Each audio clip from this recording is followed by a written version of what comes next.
Hola a todos y bienvenidos a este pequeño reportaje.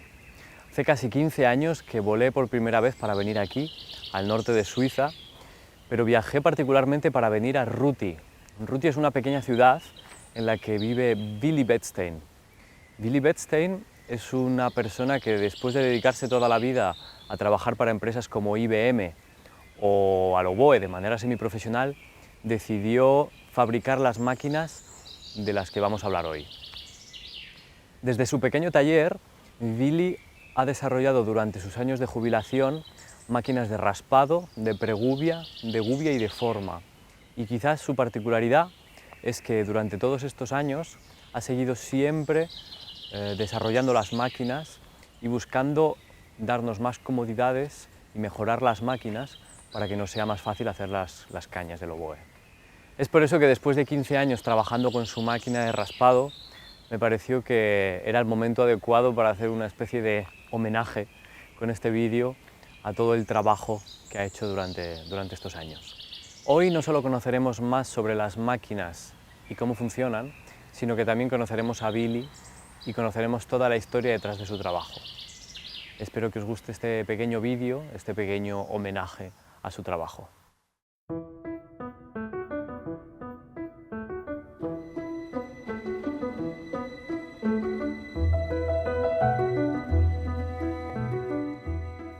El primer motivo por el que visité a Willy fue simplemente hacer algunos ajustes sobre mi máquina y aprovechar para intentar hacer una nueva forma con algunas correcciones sobre la que había utilizado durante los últimos años.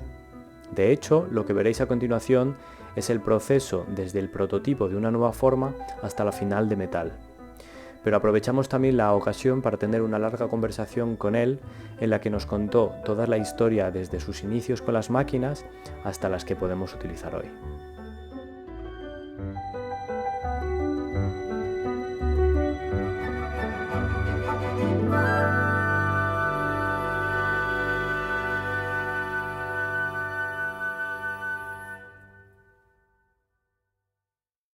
Ja, eben zuerst habe ich mit den Oboen gearbeitet. Und dann ist es dann so weit gekommen, dass man in Zürich hat es viele Maschinen gehabt, die irgendwo nicht mehr brauchbar und meistens war Problem, kleine Problem, Messer, Messerschleifen und so weiter. Weil die Leute dann gewusst haben, dass ich eigentlich aus der mechanischen Seite komme, haben sie mir gesagt, schau mal, kann man das nicht reparieren? Weil so viele Maschinen waren einfach, viele Riegermaschinen, viele Michelmaschinen und auch einige Tony Alcock Maschinen. Und war immer dasselbe Problem. Die Maschine ist relativ schwer zum Senden, zum nach London senden, zum Messerschleifen. Wäre doch gut, wenn man das hier machen könnte. Und so wurde ich in diese Arbeit reingepusht. Ja, hat sich so ergeben und dann logischerweise versucht man dann irgendwo, gerade bei Maschinen, die schon lang auf dem Markt sind, wo die Möglichkeit zu der Zeit noch nicht so waren wie heute. So hat man jetzt viele Möglichkeiten, einiges zu verbessern, vereinfachen, genauer zu machen. Und so ist es dann, bin ich dann gezwungen worden, Sachen zu verbessern. Schlussendlich habe ich dann quasi kopiert, Michelmaschine quasi kopiert, aber einfach mit den Möglichkeiten, die wir heute haben. Und hier in dieser Region ist es nicht mal nötig, dass ich da viele Maschinen habe, weil alles, was man will, habe ich im Umkreis von 10 Kilometern da. Alles. Oder? Eben schon, weil Peter Sauber in der Nähe ist, hat natürlich alles, was man will, ist dort erreichbar, erhältlich. Auch die Fachleute dazu. Darum hat es sich auch ergeben, dass ich sicher alleine weitergearbeitet habe. Und ich mein Ziel war ja nicht, ein Imperium zu machen und Leute anzustellen. Nein, für mich arbeiten ist das gut. Das genügt dann schon. El trabajo con Billy siempre ha sido algo muy cercano, muy personal. Y es que para mí siempre ha ido más allá de comprar un producto o una máquina. Por ejemplo, cada forma tiene siempre una especie de historia detrás. Siempre hay una larga conversación o un debate. Y es que aquí vemos como después de haber hablado mucho tiempo sobre las ideas para mi nuevo molde, Billy comienza a trabajar en una nueva pieza prototipo con impresión en 3D. Si todo va bien, más adelante fabricará una en titanio. Y es que hace años utilizaba otro material, pero esto es un ejemplo de que con el paso de los años, Billy va probando diferentes materiales hasta que encuentra el que considera que va a soportar el paso de los años con la calidad que le espera para sus máquinas. En la conversación que tuvimos también nos habló un poco más sobre sus inicios con los primeros moldes.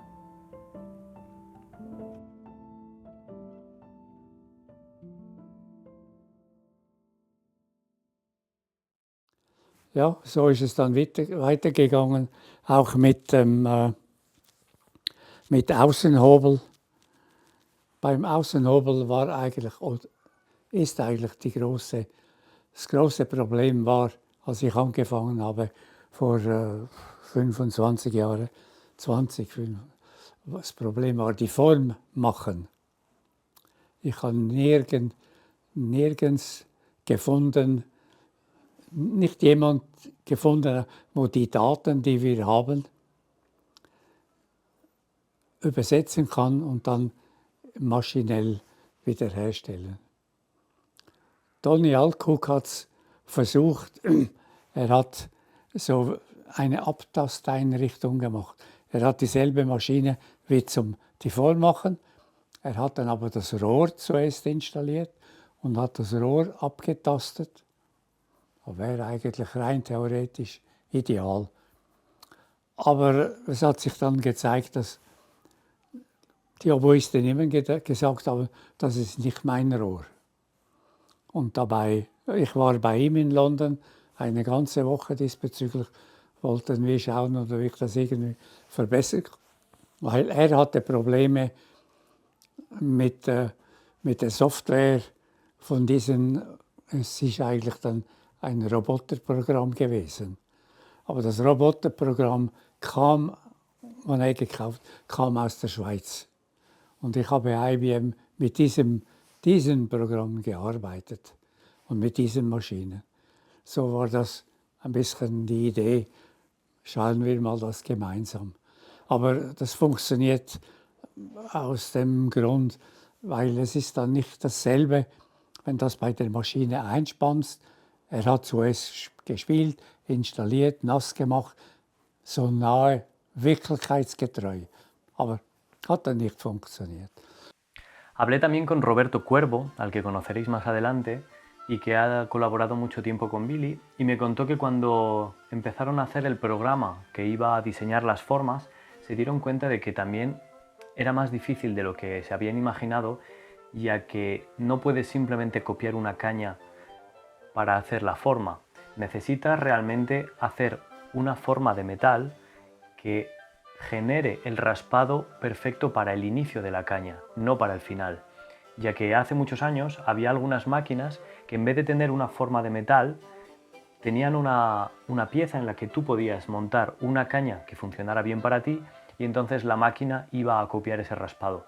Pero como nos cuenta Billy, los oboístas decían siempre que la diferencia en la sensación era muy grande, ya que realmente las cañas que salían copiando otras cañas nunca terminaban de funcionar. Es por esto que se llegó a estas nuevas formas que están hechas en metal y que están diseñadas para ser un buen inicio en el raspado. Es por eso que siempre hay que entender las máquinas de raspado como una ayuda al trabajo y no algo que te vaya a hacer la caña de principio a fin. Und dann habe ich dann auch immer weiter gesucht, wie man das digitalisieren könnte und wie man das dann übertragen könnte in die Fabrikation. Hat dann nicht funktioniert, bis irgendwann mal ein Kunde kam, heute ein Kollege von mir, der aber sehr gut ist im Programmieren und selber auch Oboist. und auch ein Rentner. Und er hatte dann auch die Zeit dazu und der Wille. Und er hat dann das Programm, das Softwareprogramm gemacht, was nur für das brauchbar ist.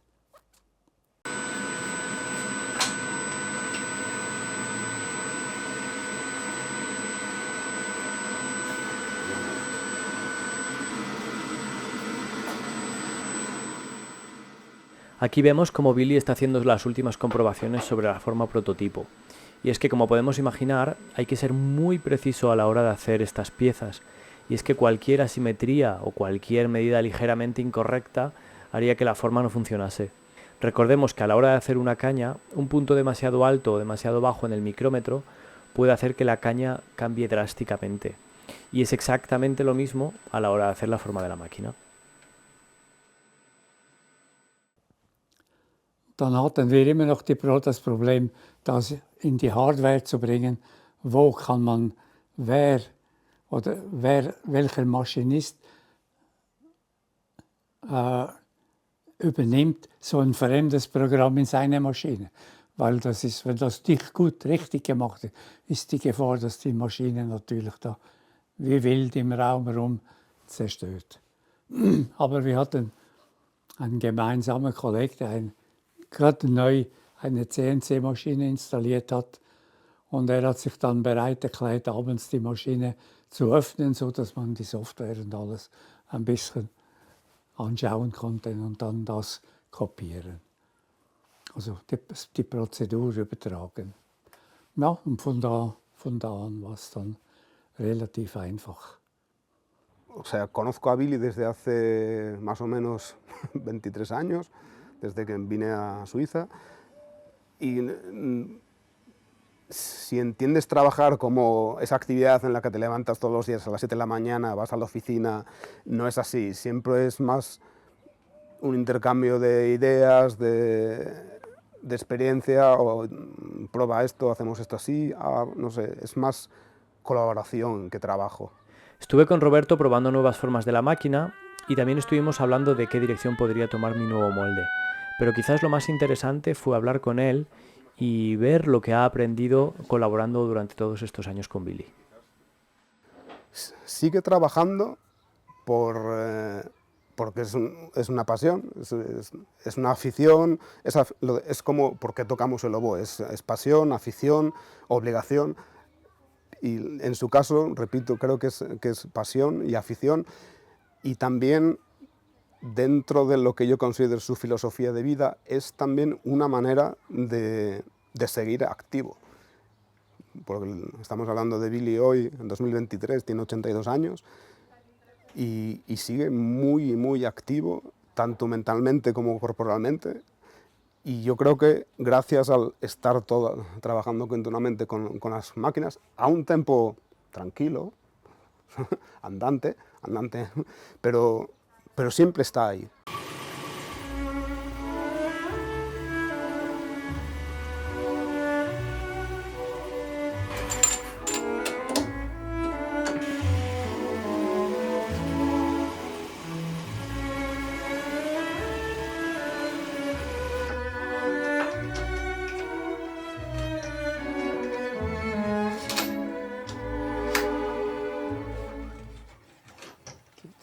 Das Problem war dann nur, das muss man fast selber machen können in der eigenen Werkstatt, weil es ist immer eine Verzögerung drin.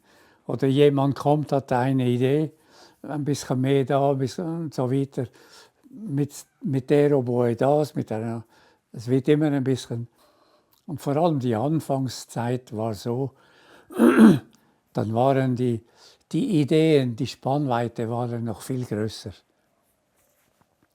Das hat sich dann mit der Zeit, ist man doch ein bisschen, heute könnte man mit 5, höchstens 10 verschiedenen Formen, könnten alle Leute bedient werden. Aber bei 100 habe ich aufgehört, bei 100 Varianten habe ich dann aufgehört. Cuando me compré mi máquina hace casi 15 años, pasé un fin de semana entero en casa de Billy y estuve probando diferentes formas y aprendiendo todo sobre las máquinas. pero me acuerdo que la sensación que me dio fue que cada forma era radicalmente diferente. Y es que cada forma tiene un concepto detrás de cómo se tiene que tocar el oboe, cómo tiene que ser tu embocadura. Es por eso que es muy interesante probar muchas formas para encontrar lo que mejor te funcione. So dass mit dem, dass man jetzt das hier im Haus selber machen kann, kann man sofort reagieren. Man kann sofort eine Testform machen. Die Möglichkeit, eine Kunststofftestform, die hält, ich weiß nicht wie lange, aber Monate, sage ich jetzt mal. Es kommt ganz oft auf den Gebrauch. Ich weiß nicht genau, aber ganz sicher genug lang, dass man das testen kann und der Kunde sagen kann, das ist es oder ein bisschen mehr oder ein bisschen weniger. Dann kann man eben mit wenig Aufwand eine Korrektur einbauen. Das hat dann eben viel geholfen. Es simplemente, siempre tiene mucha pasión y siempre está, continuamente está trabajando y trabajando, aunque diga que no, siempre está intentando mejorar o intentando probar algo nuevo. Hoy estamos hablando mucho de la máquina de raspado, ya que el día que estuve allí fue para trabajar sobre ella, pero realmente la prueba del trabajo de Billy durante todos estos años es que a día de hoy ha diseñado ya una máquina de forma, una de gubiado, una de pregubia y tiene ya 3 diferentes modelos de máquinas de raspado. De hecho, cuando estuve en su casa, Billy estaba terminando los últimos prototipos de un nuevo modelo de máquina de raspado mucho más barato, enfocado a estudiantes y que ha sido fabricado en gran medida con impresión en 3D.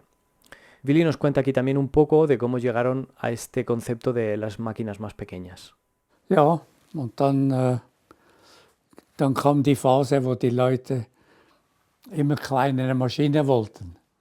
Ja, zuerst hat man die große Maschine, eine Kiste von Bekanntschaft, wo man kennt, der Hersteller kennt. Aber das ist zum Mitnehmen, weil wir haben realisiert, dass viele Leute, viele Studenten gar nicht mehr zu Hause üben können. Wenn du in der Stadt wohnst, ist Problem. Viele haben Probleme. Und so haben wir, und Probleme haben natürlich Musiker, die viel auf Reisen sind, die gerne alles, die Vorarbeit machen sie zu Hause, Rohr montieren machen sie zu Hause.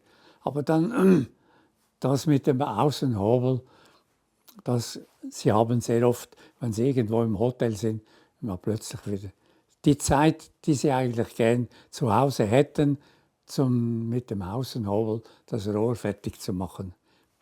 Und wenn man natürlich einen portablen Außenhobel hat, ist das natürlich eine Hilfe, sehe ich und haben sie mir auch gesagt. Und so ist dann der Schritt gekommen auf Verkleinerungen, bis wir heute auf die kleinste Version, wo man quasi in die Hosentasche nehmen kann. Me influye mucho porque estoy viendo un poco, me hace pensar qué va a pasar conmigo cuando, si tengo suerte, llego a esa edad, ¿no? ¿Qué va a pasar cuando me jubile? Porque lo veo también, lo ves en la sociedad, que la gente mayor, pues, a ver, no es que toda la gente mayor tenga problemas, pero sí que, ¿qué haces cuando te jubilas? Y entonces, conocer a Billy y a su mujer, en este aspecto me están, si quieres llamarlo, me están enseñando a madurar un poco.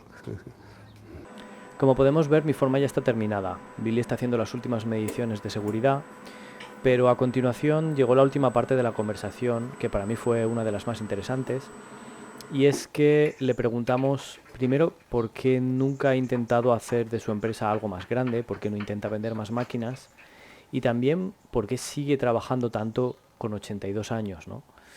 Y fue muy interesante lo que nos contó, ya que habla mucho de su filosofía de vida también. Das ist bald gesagt, aber es ist nicht so einfach. Oder jeder sagt, oder es ist einfach zu sagen, ich mache nur das Beste ist gut genug. Das ist schnell gesagt, aber machen ist dann schon wieder schwieriger. Ja, was ich sagen wollte ist, dass Seriearbeit, dann kann ich zurück irgendwo in eine Fabrik gehen und wo man 100 Fassungsschneiden macht diesen Monat. Nein, das interessiert mich nicht. Das ist nicht spannend. Hingegen 100 verschiedene Fassungsschneiden, ja, das wäre interessant. Aber warum? Und heute? Warum machst du alles? Was soll ich anders machen? Nein, ich mache das. Ich mache das gerne oder interessiert mich. Oder, ja. Es ist auch ein, wer macht nicht gerne? Du machst auch gerne, wenn du nach dem Konzert ein Feedback, die Leute klatschen. Wenn du deine Partie schön gespielt hast, kannst du aufstehen, die Leute klatschen noch mehr.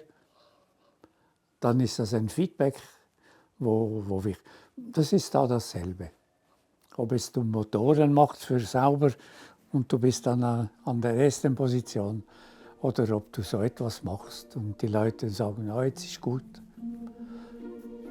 Das ist gut so.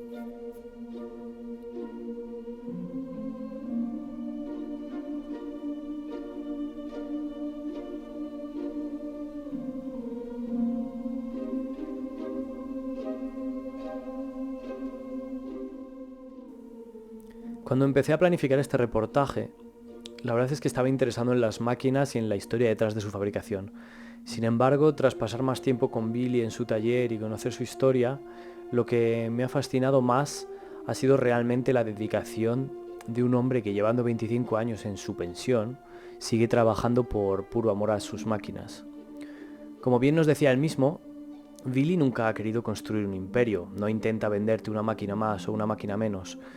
Y de hecho, sus máquinas no están carentes de fallos y él es el primero que lo dice. Sin embargo, en una época en la que las grandes empresas y los monopolios han quitado peso a los pequeños talleres familiares, yo creo que el trabajo de personas como Billy merece unos minutos de reconocimiento. Es por esto que espero que este pequeño vídeo sirva de homenaje a Billy Bettstein y a toda la labor que ha hecho durante estos últimos años por el mundo del oboe.